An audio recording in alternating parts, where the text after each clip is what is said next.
What is up? We're live, everyone. And I'm going to be talking today about crushing creative burnout, especially as a photographer. And even if you're not a photographer, if you are just, having winter blues or a little down in the dumps and hit creative burnout, I have a lot of tips and tricks to help you, hopefully. And I feel like it happens to me a lot. So while I don't think I'm an expert at this, it does happen to me a lot. So I wanted to share a lot of the things that I do to help combat that creative lull or that winter depression, winter blues, things where you're feeling inadequate or not very good as a photographer or a creative. So with that, we're going to get started pretty soon here. So thanks for joining me. My name is Dan Freevault, and I run a portrait photography studio that in Green Bay, Wisconsin, De Pere, Wisconsin, actually, that focuses mainly on high school senior photographers. But I also run Seniors Unlocked, which is helping photographers, in the senior market and be creative and create unique products and stuff. So that's a little bit about me. So hopefully this is all rolling here live. If you can hear me and see me, just let me know. Cool. So it looks like some people are on. I think they're on. Hopefully we're on. We're rolling. So I have my notes here. I'm going to put them up, and we are going here with this live event. I have a lot of notes, so I typed them out actually. I'm going to kind of go through this. So cool. So a couple things. One thing that comes up a lot, and it's kind of the easiest thing to do, is some sort of personal project, some sort of creative project. So if you're in a rut, if you're stuck and you're not feeling very creative, that's a real easy thing to do, is do some sort of personal project. And I do things a little bit differently when it comes to personal projects, and I really enjoy personal projects.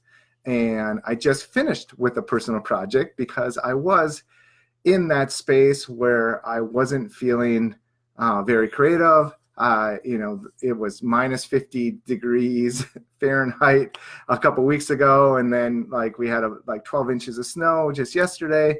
So it's real easy to just kind of get in a funk in the winter, especially in Wisconsin. So I was feeling that. I wanted to do something super creative and super motivating to me. So I put together a shoot. So some things that kind of help get your brain going on this is real simple. They can be elaborate or real simple.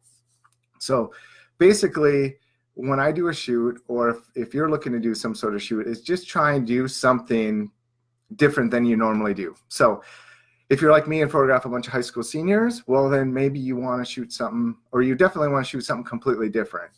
So maybe it's photographing models, or it's photographing families, or just something that you normally wouldn't do. Maybe it's going out and photographing a sunset or sunrise, any kind of landscapes. So just doing the complete opposite of what you normally do. And even if you're photographing a subject, if you find yourself posing the subject a certain way or lighting the subject like you normally would, try and do it completely different. Break your habits of what you always do. So that's what I recommend for personal projects. Use different lighting. Maybe rent some different lighting or rent some different equipment. That kind of breaks your creative mode or your tendency to do the same thing over and over. It makes you think a little bit more, and that will push your creativity or just kind of get you out of that funk. So thanks, guys, for joining. I'm already going through some things. Hopefully you guys are on board with everything so far. Talking about personal projects and just kind of breaking the creative burnout that you might be suffering. If you've been in any sort of creative industry like photography for more than 3 to 5 years, I'm sure you've experienced this. So hopefully some of these tips will help you. Another thing with personal projects, what I like to do is team up with other creative individuals. So reaching out to other makeup artists. What I just did this last weekend is a body painter. So again, completely different than what I normally do. And so I've done this. I've worked with this body painter a few times. He's awesome. Maybe many of you know him. His name is Otto. He's awesome. And so he came in, painted some models, and we did some shoots. I also made some props for the shoot, and that was fun. I can't show you anything that I did because I may end up entering it in competition, which I'm going to get to in a second as well. But try and make some props or some sets. That can be fun. Play around with different makeup, watch YouTube videos, or like I said, collaborate with other people, other creatives, and let their creativity kind of soar. What I like to do when I collaborate with people is kind of give them a general idea what I'm looking for and let them use their creative talents to take it further, or like to do what they want to do. So it's not just my vision either. Like I want to lean on them, and I want to be inspired by what they're doing instead of having me direct the whole thing. Because again, with my normal portrait work, I'm directing everything. So it's nice to kind of let some of those things go. Create outfits. I love creating outfits out of like unconventional items. Like I said, I made some props and some headpieces out of sticks this weekend. It's super easy to do. You just get your craftiness on. Go to Joann's Fabrics or Michael's and just pick up flowers or sticks, or go to the compost site like I did, which people think I'm crazy, I think, when I'm there, because I'm loading sticks up when people are unloading things. so yeah, that is something you can do. And the cool thing about photography is that it doesn't have to walk down a runway. It doesn't have to fit perfectly. You can use clips to clip on fabric. You can wire tie things together. You can zip tie things together. You can hot glue things together. I've made articles of clothing out of hot glue and fabric, fabric, or just odds and ends that I find at like a thrift store. They're super inexpensive, and kind of just glue it and put it all together. It doesn't have to, like I said, walk down the runway or walk down out of your studio. And so you can easily retouch clips or hot glue in post-production and kind of fix it so that you kind of hide some of the lack of craftsmanship, I guess. Or like I said, collaborate with other people. I've been fortunate where I can make my own things, or I collaborate with other people who are creative, and they make outfits and things for me that I can use and shoot with as well. So I'm just looking at some of the comments here. So yeah, so one of the comments is ideas for props and sets. So I'll go over some of that. I already kind of did. They never shoot or feel or want them to feel. Okay, so yeah, sometimes that happens. Not everything I do works 100%, but part of the journey, I guess, is what breaks sometimes the creative lull that I'm in and gets my mind thinking. So just creating some of the props and the sets can help break that slump that I'm in, and it may not turn out. Otherwise, you might have a happy accident and things come together, which does happen quite a bit. So hopefully that helps. Self-portraits, it's another thing that a lot of people do for personal projects. I personally don't really do self-portraits, but I know a lot of people do, because then you don't have to wait for or like rely on other people. You can just shoot something of yourself and put it together.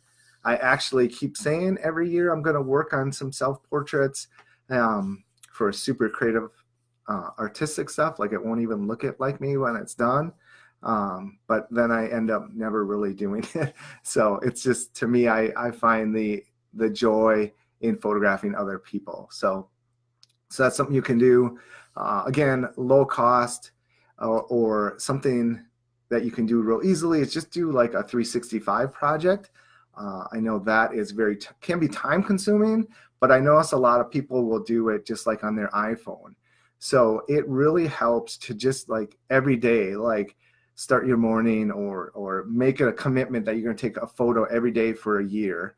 And you can start it anytime you want. You can start day one, today or tomorrow, and go through next year this time. But but doing that photo every day and just pushing yourself to look at things differently, or to compose things differently, or just see or notice things in the world that are out there, and capture that with your iPhone, can be very empowering and really challenging, and also really help break that cycle of not feeling creative.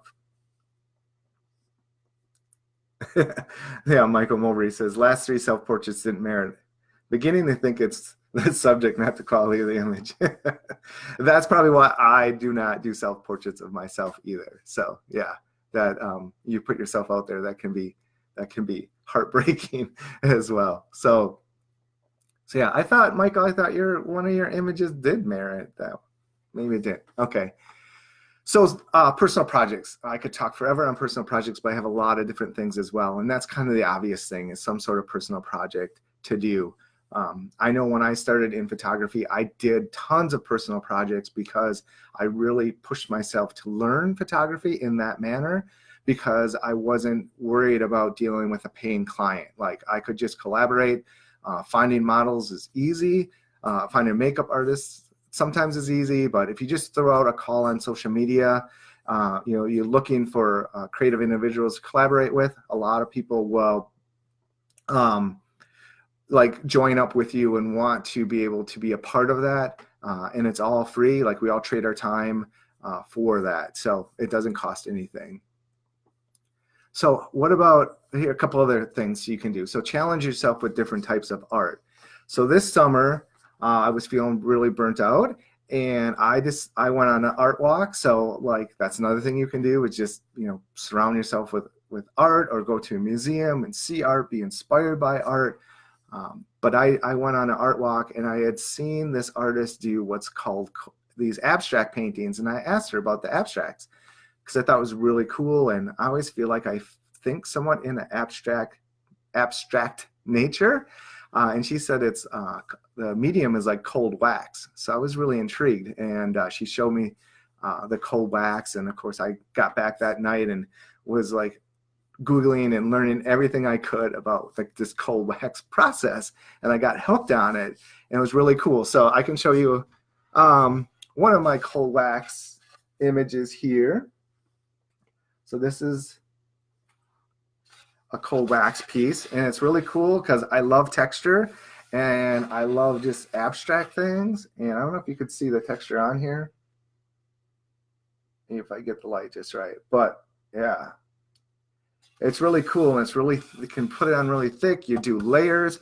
It takes a lot of time to build up the layers and let it dry in between. And I also do woodworking, so I like making these wood panels and everything for it as well.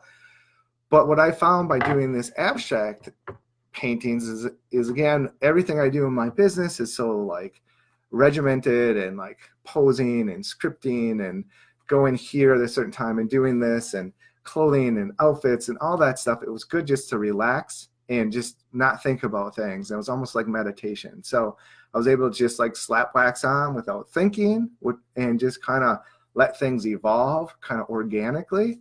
And I really like that break in doing that. And what I found though also is it also made me like a better photographer, because when you're dealing with abstract, you're still dealing with color harmony, composition, even lighting, and all those things are key in photography. So, when you're doing abstract painting, you want to make sure that you're leading the viewer's eye in a certain way. And, even with like composition, like horizon lines, like I said, color, harmony, all those things go into this. Light, backwards, like having a bright spot here to pull your eye in. All that stuff has to be greatly enhanced in the abstract, because you're working in a medium that is, well, abstract. So I found that was really relaxing. Maybe you take just a painting class, and maybe it's just like those one night things, like where you have a glass of wine and everybody paints the same subject, like palette and wine or something. I'm not sure what it's called, but that might be something. I mentioned woodworking. I enjoy doing woodworking, or like repurposing furniture and painting it and redoing it. So that's a cool little thing that I can do that breaks my normal photography creative rut and gets me thinking in a different way, which then comes back and helps my photography. Maybe last year I took a forging one-day workshop. So I paid to spend time with a blacksmith and made like all kinds of things out of metal, like knives out of railroad ties and cheese cutters and letter openers, and just, forged it and pounded it. And it's like super fun and creative just to do something different than I normally would do. Maybe it's, making jewelry or taking a class on pottery. So there's tons of different things. Search your area and meet up with other artists and creatives and do some of those things.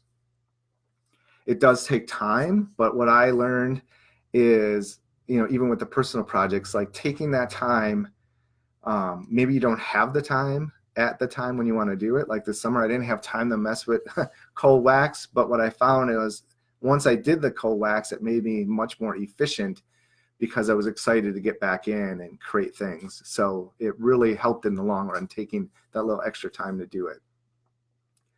Awesome. Let's keep rolling. So other things, music, maybe, and none of these things you have to be good at. That's the point. It's just like stretching your brain to think in different ways. So maybe you always wanted to learn guitar or piano, or maybe it's just you take, 10 minutes every day and just disconnect and listen to some relaxing music or some rock music or just something you don't normally listen to. And that can break your creative rut as well. Cooking, I love to cook. I love to make things both in the kitchen as well as do like barbecue and smoking.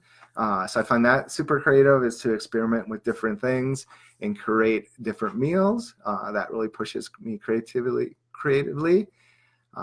Maybe you're into writing. So maybe every day you write something, even if no one sees it. Maybe you journal, or maybe you blog.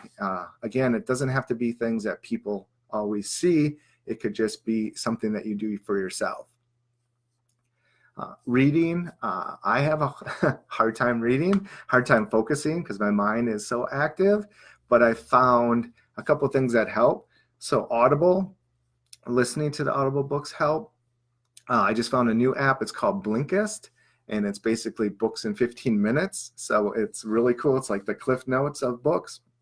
It's also audio, and it also has the text, so you can follow along both visually and audibly, I guess, if that's a word. So that's a cool app that you might want to check out. And again, just thinking creatively and getting your mind going in that direction. How about composites? Like when I first started doing composites, I really struggle with them. I still struggle with them, but every year I push myself further and further. But what I found is when I like the challenge of them, of doing composites. And so every year I try and push myself to be more creative with composites or do more advanced composites. So if you don't do composites, maybe start. And again, it's nothing that you have to give to your clients. Maybe it's just things that you start with. Maybe you start with stock images and put stuff together. Maybe you start shooting some things and putting it all together as a composite. But try something different. It's similar to the personal projects where I mentioned of shooting something completely different than what you're used to shooting. Composites can be the same way. Okay, so other things. How about just getting out, just get outside, even though the weather sucks and it's negative 50 degrees below zero. Just try and get out, or just try and get out of your normal environment. That might be something that can help, and it's definitely something that helps me. So if you can afford it, every year I try and book travel to a warm location. So my wife and I, we always just go down to Mexico or Punta Cana or do some sort of all-inclusive trip. It's relatively inexpensive, and it gets us out of the cold weather. We get some sunshine, some vitamin D, some sand, some ocean, and it really helps. One thing that we do when we're there the whole week is we totally disconnect from social media. So we don't disconnect from everything, actually. It's like we're on a deserted island, kind of, is how we treat it. The last couple of years, we kind of let that slip a little bit, but it does help not to be on Facebook, not to be on any social media. Don't worry about emails and things like that. So at first, that really freaked me out. I wasn't sure if I could do it because I felt like I was running a business and I needed to get back to people. But I realized I can put on autoresponders and just like, it will have to wait. Like, this is important for me just to disconnect. And even if you don't go on vacation, maybe do that. Give yourself a social media break, like just disconnect for a while, which I see the irony in this.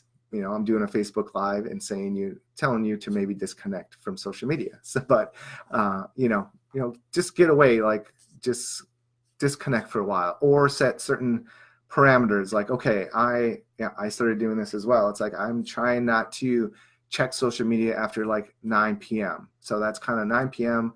I'm home. I've been on social media, or I've gotten back to people or emailed people all day long. Like 9 p.m. and on is kind of no social media time. And it's time for just, to watch movies or, relate or talk to my wife. She's right in front of me, instead of worrying about social media stuff. So that might be something that you can really help as well. Looking at my notes here, travel. Like I said, if you don't have money, maybe you just book like a massage or do like a staycation.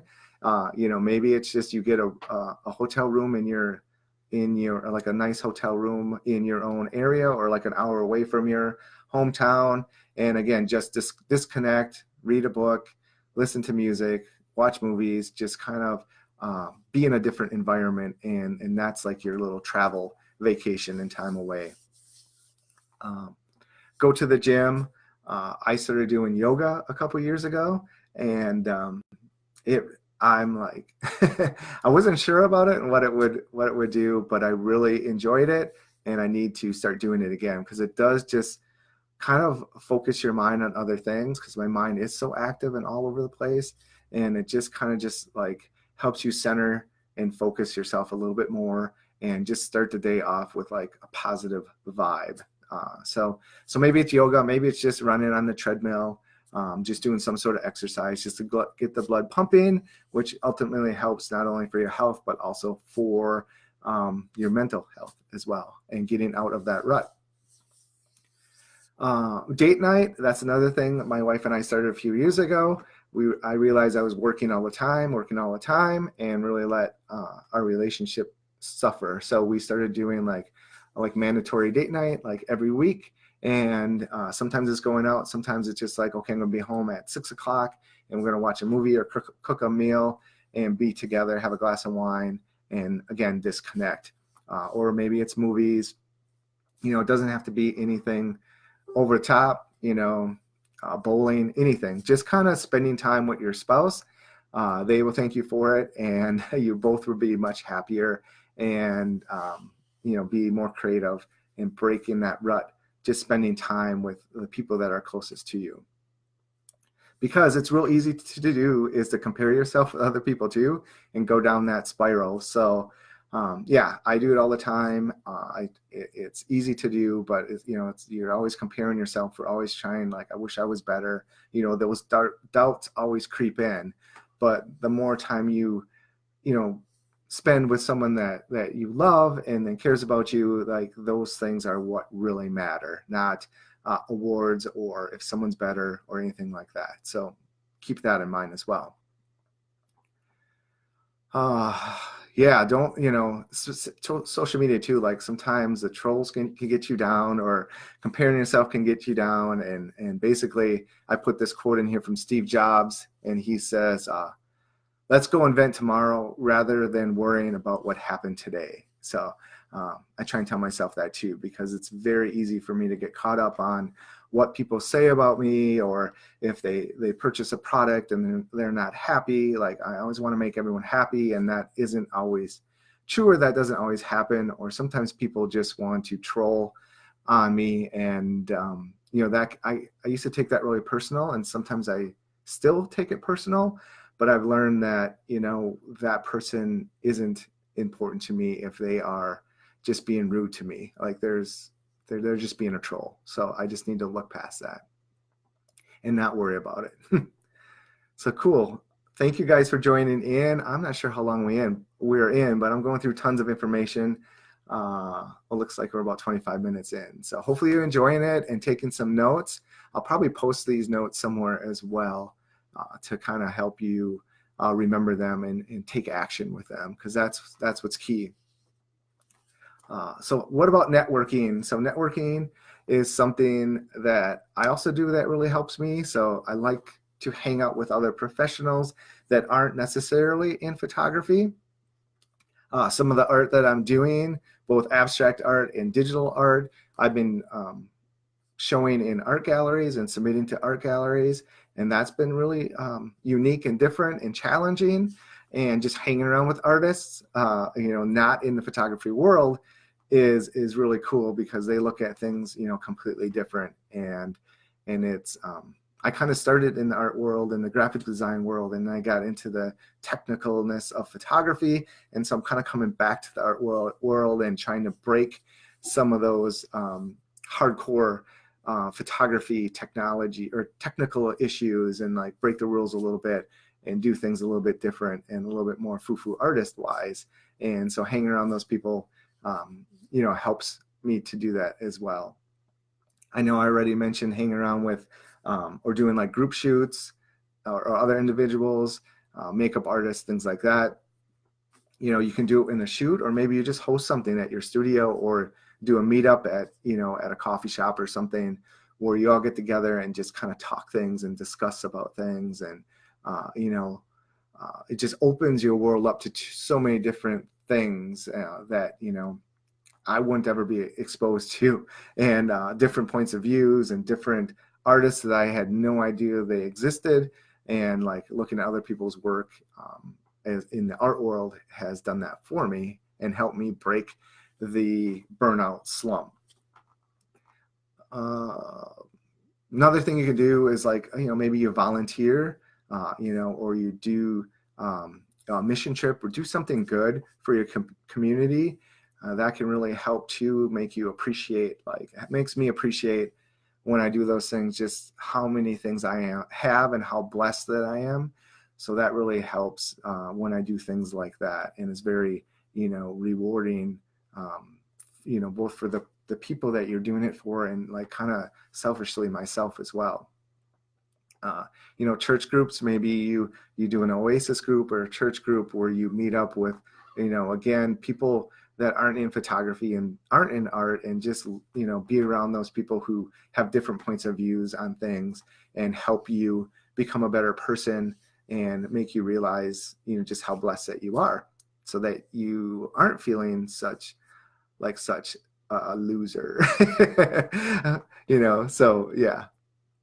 And I say that like personally, because, all the things I'm talking about, like I mentioned in the beginning, I've gone through, and I will go through repeated times throughout the year. So this presentation is as much, hopefully, for you guys as it is for me, to remind myself of these things and to break myself out of creative slumps, or to rewatch this myself when I'm in a creative slump and review these notes and be like, yeah, I need to do these things to get out of this creative slump. So conventions are great. I know I've been talking about like other conventions or meeting with other people in other industries, but our industry is great, and it's full of so many creative individuals. My wife has nothing to do with the photography business, but she loves to go to conventions with me. And because it's the creative energy that she feels from everyone is so like uplifting for her, because in her job, she gets burnt out too. So that's her way of going to, a different area or a different type of industry, and being uplifted by all of us creatives. And because I run the studio by myself, especially this time of year, I don't have as many clients coming in, so I get a little stir crazy. So it's great to go to conventions. It's great to meet up with other individuals and just be empowered by their creativity and their energy. And I just feel energized by always going to conventions. So that's another thing that I think is really key. Facebook Lives or webinars and things are great, because we can reach out and do these things from our own right from our own office or studio, but there is nothing like doing a meetup in person or a convention in person. So I will be in Sync in a few weeks. So say hi to me if you're going to Sync. Let me know if you're going to Sync. I definitely we'll look forward to seeing you. We'll look forward to also being in Florida, which is also a bonus in Sync, to get out of the cold. So that kind of hits two to three notches there on the creative slump, creative burnout list there. And like I said, my wife loves going to conventions, and when I don't bring her to conventions, I really hear it because all of you people love to see her, and I always hear about it. Like in Iowa, like last week or 2 weeks ago, everyone's like, "Where's your wife? We want to see her. We don't want to see you." So that's pretty cool too, that you guys love seeing her, because that's awesome. All right, so what else we have here? We're getting to the end. Yeah, see you at Sync, Sarah. uh, change your environment. So this is something that I did some of these things this year as well. Declutter your work area. I tend to have, you can't tell here, but this is a new kind of set I built for doing webinars and everything. With the barnwood, so it kind of gets my woodworking in, as well as I redid my whole office, because my office was not a very creative space, and I just didn't feel creative in my space. So last spring I gutted it, I painted it, put in new flooring, I built walls with barnwood, and created this set, and just did a bunch of things, and now it's like much more creative. And you don't have to go maybe to that extreme, but maybe just decluttering. I know I have a lot of clutter, but it was good just to clean a bunch of stuff out. I did a studio purge. I sold a bunch of props and things and lights I wasn't using. I got rid of and filed a bunch of magazines. I gave magazines to other people who were just starting in photography, that maybe couldn't afford, some of those resources. I gave away props. I gave away a ton of things just to get rid of it. I threw a bunch of things out just to declutter. So, just being in a more clean environment helps. What else did I do? Yeah, so that really helped as well, as kind of just clean things up. Maybe it's just if you work from home, maybe you work from Starbucks for like once a week or something, just to get a different environment, or bounce, to library and work. All these free different places that you can go and work. So just changing your environment can maybe help break that creative slump you're in, or that creative, help you be more creative because you're in a different environment. Yeah, Sue's on the verge of studio purge. Yeah, we'll feel really good. I have a hard time letting go of things. And I also have this knack of holding on to something and not using it for like 5 years. And the minute I get rid of it, then I think of a way that I could use it. So yeah, that always seems to happen to me. Like chicken wire. Here's an example of chicken wire of all things. I had this roll of chicken wire that I had for years, and we were moving, and so my wife's like, "Get rid of that chicken wire. You haven't used it in years." And so I did. I purged it. And then like a week later, of course, I needed chicken wire, and so I had to buy some new chicken wire, and then you get a whole spool of it. But the funny thing with that is then I also used the chicken wire to make like a skirt. So I made a Christmas tree skirt and put all like stuff in it for a shoot. And then I also just made like, use it for other wire forms to build different props. And so I'm like, if I'm going to have this spool of chicken wire, I'm going to do more with it, so it just doesn't sit around for 5 years again and collect dust. So I pushed myself that way. So yeah, declutter, or work from, Starbucks, or work from different areas. Even if you have a studio, get together maybe with a group of your friends and do a fun shoot together. I've done that a lot. It's super fun because you're all starting with like the same like thing. So you all have one model, and you have the same environment, same wardrobe, everything. And it's cool to see how every person interprets that theme or that particular, environment, and how they light it. And, that's another way you can like kind of borrow someone's equipment or their lighting and do something different that really pushes you and Also, if you're a person that likes competition, those images or those things can really push you if you're competitive, I should say. The personal projects as well, like going back up to where we started, a lot of those things I shoot for myself and end up loving, and then end up entering them into competitions. So that's something that can really push your creativity, or just forcing yourself to enter a print competition can help push you out of that slump. And what I recommend for that is just like designating some time, either like once a week or a whole week. A whole week is kind of hard, but like maybe one day a week where you just work on competition stuff. And you'll be rewarded not only to get yourself out of the creative hump, but then, you'll find that because you put so much effort into it, 9 times out of 10, you'll do well on the competition itself. If you don't do well in the competition, don't get down on yourself. Kind of look back at where you started and be like, okay, I accomplished all these things. And while it may not be competition worthy or merit worthy, it doesn't mean that you didn't grow as an artist. So keep that in mind as well. What else do I have here? Change your environment, change your look. Maybe it's a different hairstyle, different haircut, dye your hair, I guess, if you have a midlife crisis, buy a vehicle. I don't know.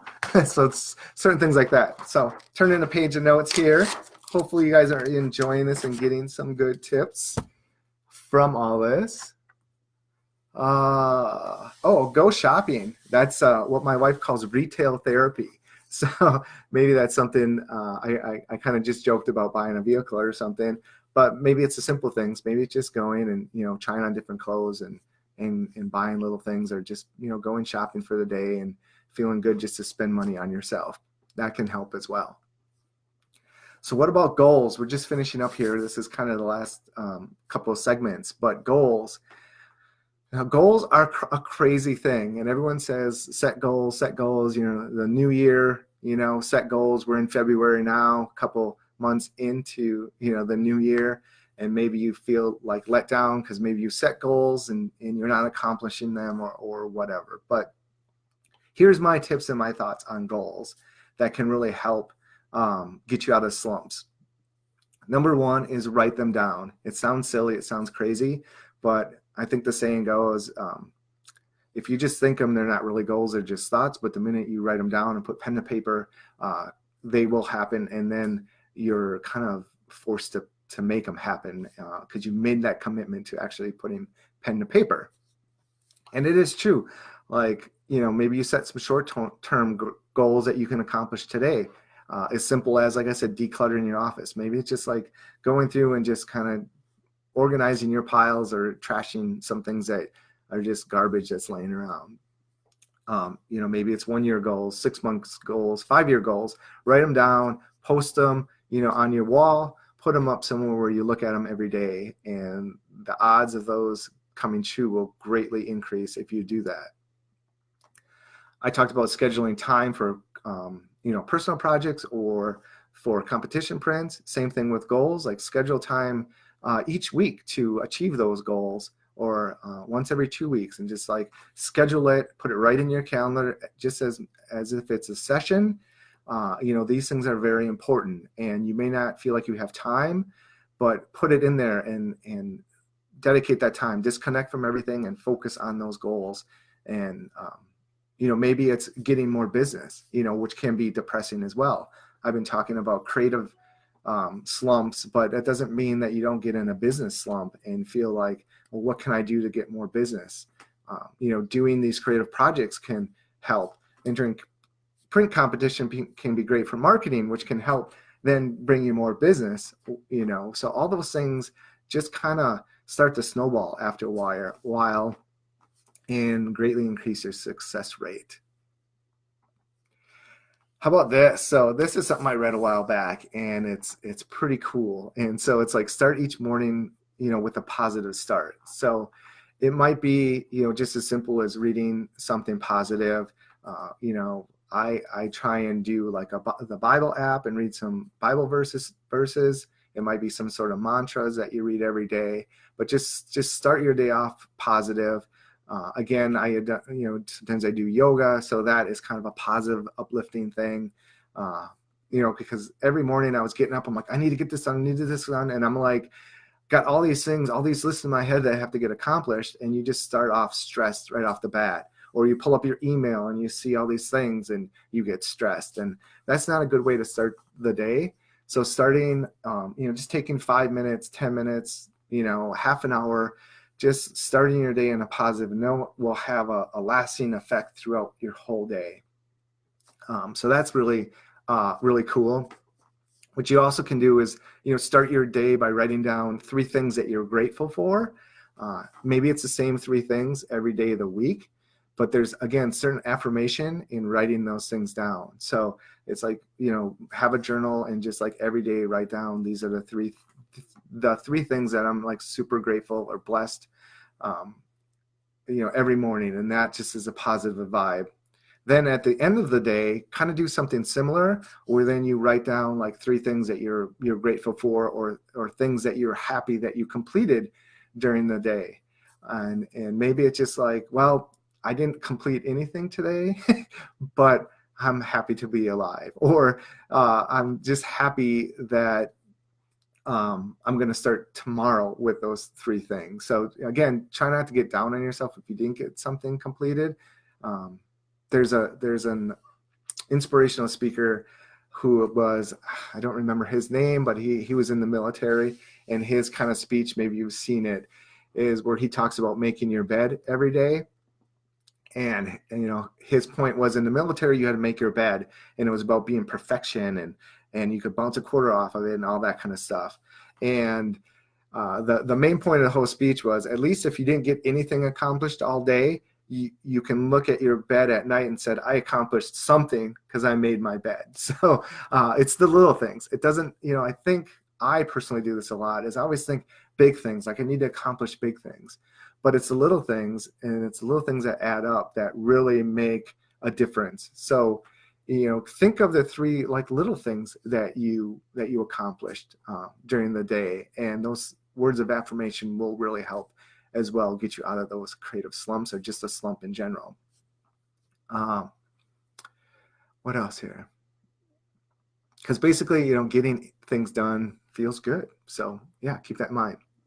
So cool. Thanks again for joining. Hopefully they're getting some good information here and are super inspired.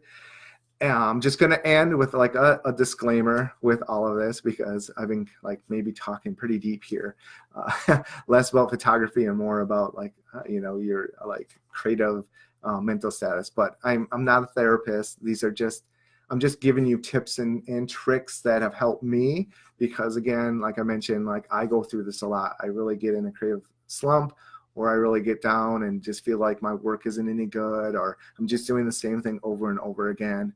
And so I've done a lot of research in this area, but again, I'm not a therapist. So, keep that in mind. Don't think it only happens to you. It happens, like, I think especially creative individuals, happens a lot, because I'm not sure why. It's a creative thing maybe, but it happens to a lot of people. So don't get down on yourself for that. Depression is serious. I know we've been talking about like creative burnout, but don't overlook depression and the effects of that. And I guess, if things get too bad, don't be afraid to talk to someone or see a therapist. Don't be too proud to talk to someone. Just do something if you are feeling really down, because it affects a lot of people, and it's a tough thing to talk about. So just getting real with you with that too. If you can't afford a therapist, walk into any church, and even if you're not religious or spiritual, they are there to help you. They will give you unbiased help. I believe, like, I think, they can really set you off in a good place, or point you in a direction if you can't afford it. So that's something to maybe think about. And yeah, I guess that's it. I don't want to end like on a downer note, but I just wanted to throw that out there, because, it's easy to get down, And that, when you're down for too many days in a row, it can like snowball as well. So hopefully we don't get to that point at all, and that we stay positive. Thank you everyone in the Facebook group. I know I talked about disconnecting from social media, and I know there are times when the Facebook group is super positive, and I know there are times where it's super stressful. It can go off on tangents. I mean, there's a lot of opinions. There's a lot of different people in the group, which is good to have those different points of view. Sometimes it can go off stray. I apologize. I try and keep it as tight as possible. It does stress me out as well. In fact, there's many times I think of shutting the group down, but then I realize, and other people talk me out of it, saying that there is a lot of good that is coming from the group, and there's a lot of good things being shared. And so with that, it's kind of similar. Like, it's easy to remember like the one or two bad things or negative things that happen in your life, but it's hard to remember all the positive things, that happen, or the positive things that the group brings. So thank you all. I get a lot of good feedback how the group is super positive and more positive than other groups. So I appreciate that, because it is, a lot of work, and it is stressful at times, worrying about what's going to happen in there, because I do take it personal. So with that, I'm going to wrap it up. Hopefully, again, you enjoyed all these tips. I will try and share it into the Facebook group, as well as maybe throw a PDF or something together with these bullet points. And hopefully you take that information, run wild with it, and hopefully it helps you crush that creative burnout in the future. So cool, guys. Take care. You guys have a great day. I am going to sign off.